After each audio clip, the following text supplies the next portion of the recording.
Imagine a world where everyone is a lord, vying for power through conquest and strategic resource management. Now, imagine a protagonist with a 100% drop rate talent, essentially turning every enemy into a loot piñata. Sounds like fun, right? Well, Global Lord 100% drop rate by a green bird attempts to cash in on that fantasy. But does it deliver a compelling story or just a loot-splattered mess? Let's dig in. The world has been transported to the high continent, where every human is now a lord tasked with conquering and defending territories. Lords receive unique talents, from summoning demons and celestial powers to building advanced technologies. Zhou Zhou, our protagonist, gets the ultimate cheat, a legendary tier lord talent that grants him a 100% drop rate on every enemy he defeats. Anything and everything that can be looted will drop, from equipment to abilities and even talents.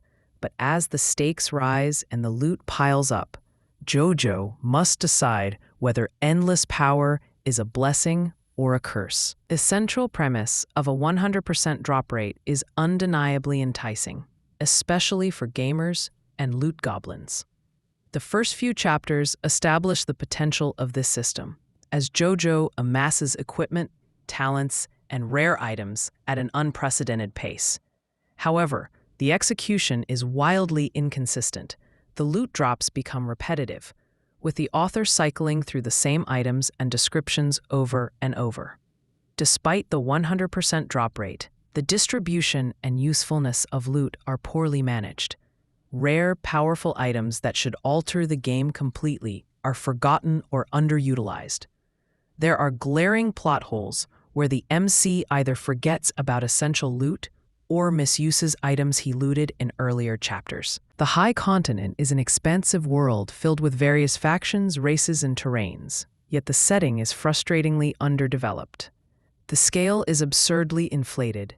Distances are measured in millions of kilometers, creatures are kilometers tall, and battles span ridiculous areas, making the setting feel more like a chaotic sandbox than a cohesive world.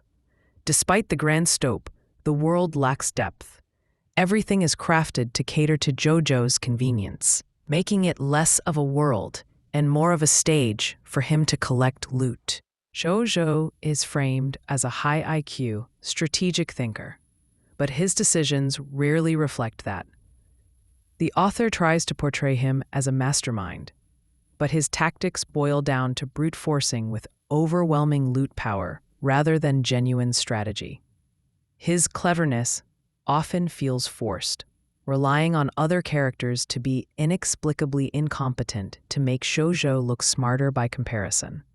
Despite having a legendary talent and insane resources, he constantly overlooks crucial loot, making him appear careless or even dumb.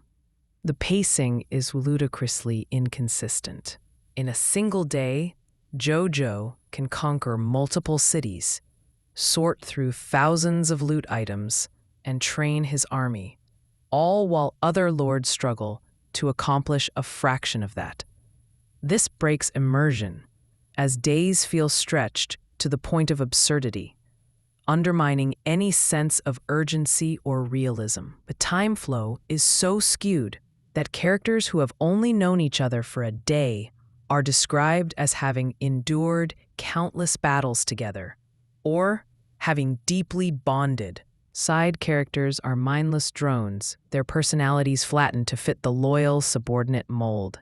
Every time Zhou Zhou conquers a city or recruits followers, the entire population is brainwashed into absolute loyalty, stripping them of any potential for nuanced character development. This results in zero meaningful relationships, as every interaction is simply another NPC, bending over backward to praise or serve Zhou Zhou. The romance is forced and shallow. The FL, introduced as a powerful faction leader, suddenly falls in love with Zhao Zhao after 2 brief interactions, making the connection feel contrived and unearned. The harem elements feel tacked on, as the FL is reduced to nothing more than a decorative bedwarmer, adding nothing to the plot. Pros: loot-centric concept that appeals to fans of RPGs and power fantasies. The initial premise is fun and engaging, with satisfying power progression early on.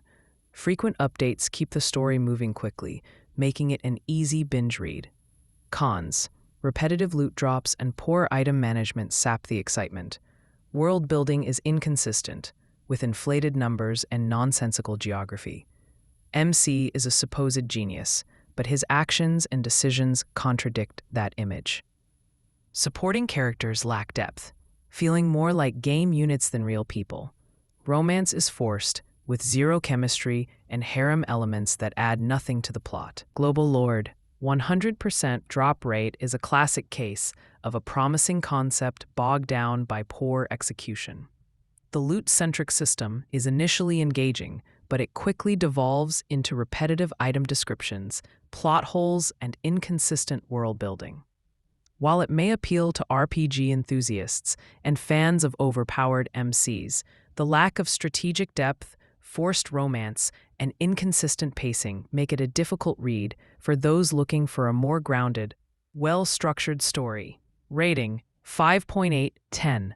A loot-heavy power fantasy that's fun in short bursts, but ultimately collapses under the weight of its own absurdity. Would you consider diving into this loot-filled adventure despite its flaws? Or are you looking for something more strategic and well-paced?